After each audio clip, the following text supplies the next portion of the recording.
Rodolfo Bongiovanni. Él es investigador del INTA y hay un tema muy importante que hoy por hoy está desarrollándose y mucho, cobrando mayor auge, y es la huella de carbono. Habrá una charla online y nosotros queremos difundirla porque nos parece muy interesante. Y la modalidad de que sea online y esta posibilidad técnica, tecnológica, de acercarnos y de interiorizarnos de un tema que todos de a poco tenemos que ir conociendo, ¿sí? La charla será el jueves 6 de julio a las 7 de la tarde y serán los disertantes, el propio Rodolfo Bongiovanni y Teresa Cañete, ¿sí? Que van a juntos formar parte de este evento. Y ahí está la invitación que nos llegaba y que nosotros queremos conocer en detalle lo que va a ocurrir. Rodolfo Bongiovanni está en contacto a través de videollamada. ¿Cómo le va? Bienvenido. Matías Fernández le saluda. Buenos días y audiencia, muy buenas tardes. Bueno, gracias por recibirnos a esta hora. Buenas tardes también para usted. ¿Qué es la huella de carbono, Rodolfo? Arranquemos por el principio, como corresponde. Bueno, la huella de carbono es un indicador que tiene en cuenta el problema que enfrenta la humanidad en estos momentos, que es el cambio climático.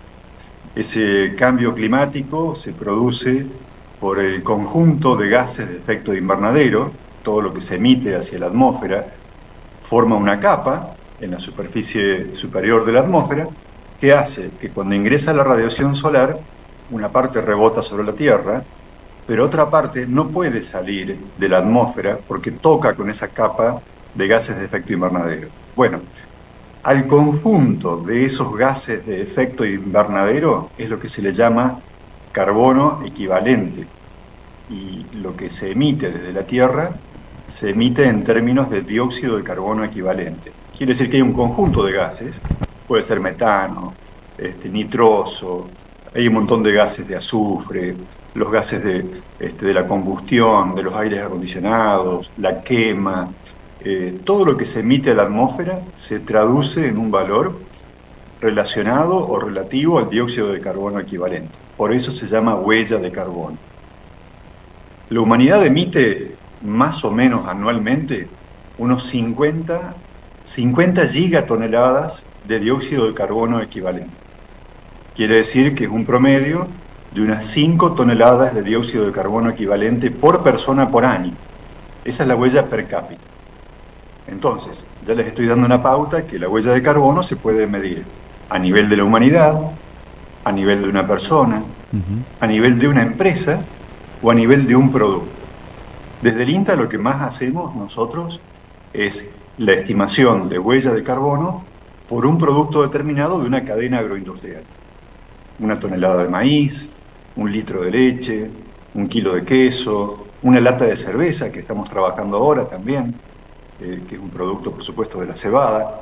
Y entonces, este tipo de cuestiones que pueden parecer muy complicadas, en realidad tiene un razonamiento muy sencillo. ¿Cuánto contribuye cada producto que consumimos a la capa esta de gases de efecto invernadero? Si nosotros queremos evitar este efecto de calentamiento global, de cambio climático, podemos empezar por mitigar, es decir, por reducir esas emisiones. ¿Cómo lo hacemos? Consumiendo productos que tengan bajas emisiones, llevando una vida que sea naturalmente sana y equilibrada, evitando, por ejemplo, todo lo que sea viajes en exceso, consumo de energía en exceso. Por eso los electrodomésticos tienen esas etiquetas que son muy útiles para saber cuál es menos contaminante que otro, y ya dentro de poco, en Europa ya están, ¿no?, los alimentos con el mismo tipo de etiqueta, verde, amarillo o rojo, según contribuyan más o menos a ese efecto, digamos, de calentamiento global. Bien, ¿podemos acceder en la actualidad a algún tipo de registro de esos alimentos que colaboran de una determinada manera en su elaboración, en su producción con el medio ambiente por tener estas características, Rodolfo? ¿O ese es un trabajo que de a poquito y de la mano de otros procesos va a ir llegando? Hay un sitio, muy buena pregunta, porque denota curiosidad y me parece que está bueno el interés. el sitio que contiene toda la información vinculada a los alimentos y a los diferentes productos de las cadenas está en Nuestro Mundo en Datos, pero en inglés, Our World in Data. Bien. En todo caso lo buscan, Nuestro Mundo en Datos, pero dicho en inglés, y ahí está un panorama global de cuál es el impacto de cada uno de los cultivos. No hace falta que llegue a alimento, puede ser un producto intermedio, ¿no? Eso es una cuestión así de difusión. Después, a nivel científico, cada país tiene sus productos y sus publicaciones específicas, ¿no? Y si vamos a nivel de una empresa, la empresa puede certificar. Es decir, puede haber una empresa que tenga un producto que sea carbono neutral, lo va a certificar y con ese tipo de certificado puede aspirar a un precio diferencial. A eso, digamos, le apuntan las empresas en la actualidad, que es lo que se llama valor agregado ambiental.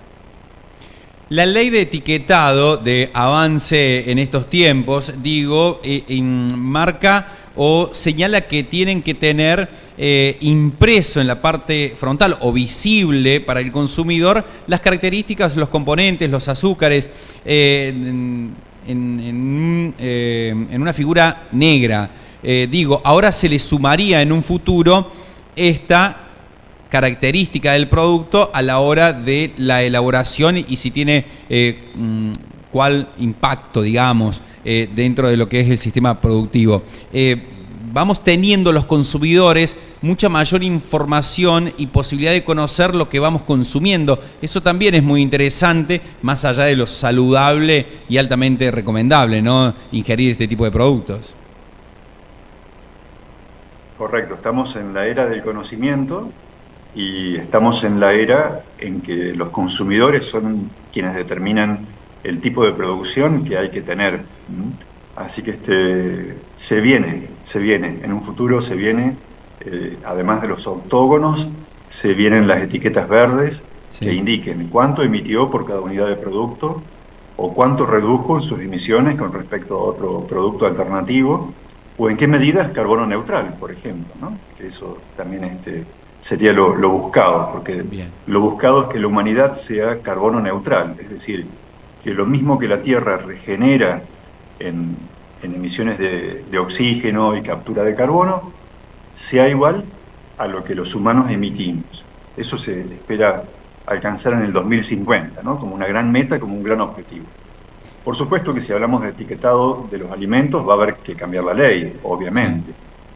La ley que está en vigor, la nueva ley, no lo contempla eso. Y por ahora... Retrasamos un poquito ahí, ¿no? Ya se podría haber dejado ahí algún articulado dentro de la misma ley que prevea este avance a nivel internacional y este avance que está haciendo el INTA, ustedes como investigadores, dentro de esta búsqueda y esta posibilidad que es remota ya el 2050, pero que va a llegar, hablando de la huella de carbono y plantarnos en un lugar equilibrado a la hora de ese consumo y de esa emisión, ¿no? Sí, y es cierto, pero quiero aclarar que todo lo que sea huella de carbono en alimentos por ahora es de tipo voluntario. No hay nada, en los países inclusive, no hay nada obligatorio. Con lo cual, si es voluntario, uno puede ponerlo en la etiqueta del propio producto o bien poner un código QR que nos lleve a la información ambiental de ese producto, tal como lo está haciendo ahora, por ejemplo, el frigorífico Logros de Río Segundo. Ellos certificaron la carne producida por el frigorífico y la información no está completa en la etiqueta, pero tienen la posibilidad de hacer la trazabilidad y ver la certificación y la información ambiental de ese kilo de carne que se está comprando en el mercado europeo o estadounidense, por ejemplo. Mira, es buenísimo eso, lo desconocía y es un avance de a poquito. Hay muchos efectos contagio de esto en Rodolfo, por ejemplo lo del frigorífico, lo que ustedes están compartiendo. Y me refiero a esto, en la Argentina lograr cosas por voluntad es muy difícil. Digo, por ahí tenemos sobrados resultados y casos y experiencias en otros ámbitos, que por ahí siempre los marcos legales, constitucionales, es como que necesitamos de esa sujeción o de estar enmarcados en algo como para poder responder. pero que también nos tienen que meter un poquito presión, incluso con esas legislaciones vigentes, para que cumplamos y para que seamos responsables. ¿Cómo venimos en la Argentina con esta voluntad, con las investigaciones, con la intención de avanzar a través del Estado con estas investigaciones, también en sintonía con quienes del lado de vecino, del lado del consumidor, quieren tener esa información allí en los etiquetados, allí en la producción, el vecino curioso, el vecino que está preocupado por el medio ambiente y también por lo que consume? ¿Cómo venimos en lograr esa sintonía entre las distintas patas, entre la investigación, el Estado y en este caso el lugar del consumidor o el vecino en particular? Yo dejaría al Estado fuera de las regulaciones.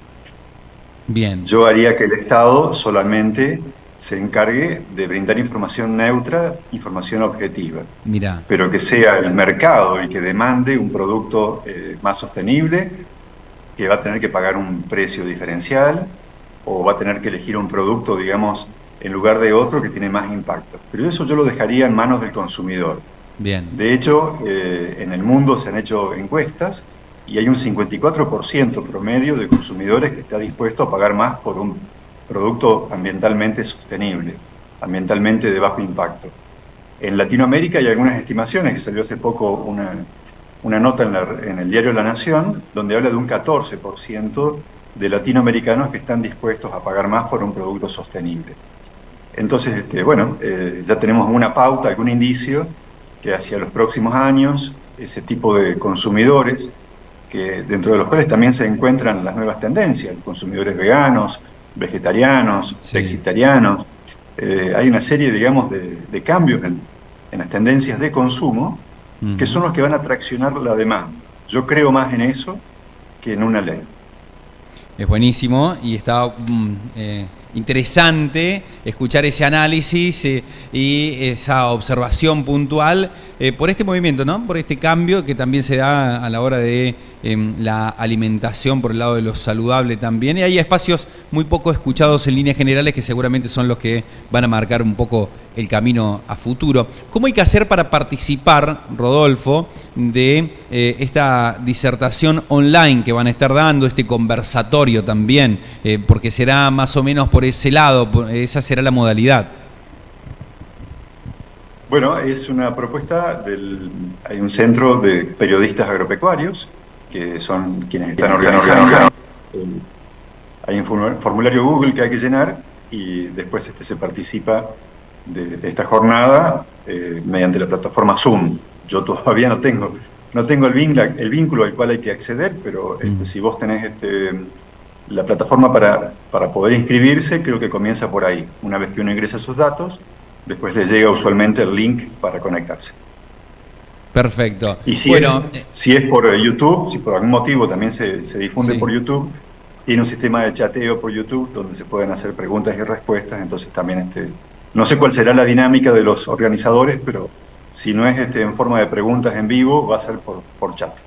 ¿Es un uso y una costumbre de estos tiempos este tipo de charla, Rodolfo, o quisieras que el ritmo fuese en aumento y en corto plazo?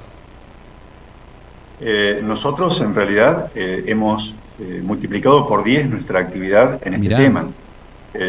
Antes de la pandemia, a nosotros nos llevaba más o menos a hacer un estudio, nos llevaba 3 años de tiempo. En plena pandemia hacíamos 3 o 4 trabajos completos por año. Quiere decir que para este tipo de estudios, para este tipo de trabajo que no involucra estar en el lote midiendo emisiones, sino estimando a base de datos o estimando en base a la información que nos brindan las empresas, todo lo que sea esta tecnología nos multiplica por lo menos por 10, nos proyecta por 10 nuestro trabajo. Si no fuera por esta conexión que estamos teniendo, yo tendría que viajar y perder probablemente 2 horas para ir, o sea, 1 hora para ir, 1 hora para volver, más el almuerzo y otras cosas, ¿no? De esta forma yo puedo, desde mi oficina o desde mi casa, trabajar más cómodo, más eficientemente, más concentrado, no estoy expuesto a ningún riesgo externo y mi trabajo es mucho más productivo, mucho más productivo. Qué bueno saberlo y qué bueno que sigan trabajando a destajo con estos temas que alguien se tiene que ocupar de eso y ustedes lo hacen realmente muy bien. Muchas gracias, Rodolfo, muy amable por tus minutos. Bueno, un gusto, Matías, un gusto haber compartido este momento con tu audiencia.